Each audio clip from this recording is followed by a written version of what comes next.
શું દિયા તમને ટેલી પ્રાઇમમાં કોઈ આપણાને પૈસા આપે તો એની એન્ટ્રી કરતા આવડે છે?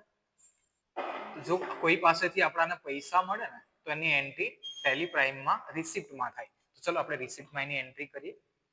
એક વ્યવહાર છે આપણી પાસે. એ વ્યવહાર આપણે જોઈએ. હર્ષ પાસેથી 5,000 રૂપિયા મળ્યા. બરાબર, હર્ષ આપણને 5,000 રૂપિયા આપે છે કોઈ વ્યવહાર પેટે, તો એની એન્ટ્રી કરીએ રિસિપ્ટમાં. આમનો જ શું થાય પહેલા તો એની હર્ષ પાસેથી 5,000 મળે તો રોકડ આવે છે, રોકડ ખાતે ઉધાર તે હર્ષ ખાતે જમા, એવું થાય. રિસિપ્ટમાં પહેલા સીઆર આવે, સીઆર નો મતલબ થાય જમા. એટલે પહેલા તો તમારે જમા કરવાના. કોના ખાતે?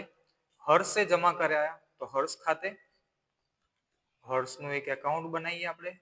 બરાબર, હર્ષના એકાઉન્ટમાં શું આવશે? હર્ષે આપણાને પૈસા ચૂકવી રહ્યું છે એની ડેબિટર્સ. બરાબર, આપણું એનું લેઝર રેડી થયું. કેટલા આપ્યા? ધારો કે 5,000 રૂપિયા આપણાને જમા કરાવ્યા છે, તો 5,000 રૂપિયા લઈ લઈએ ઓન એકાઉન્ટ.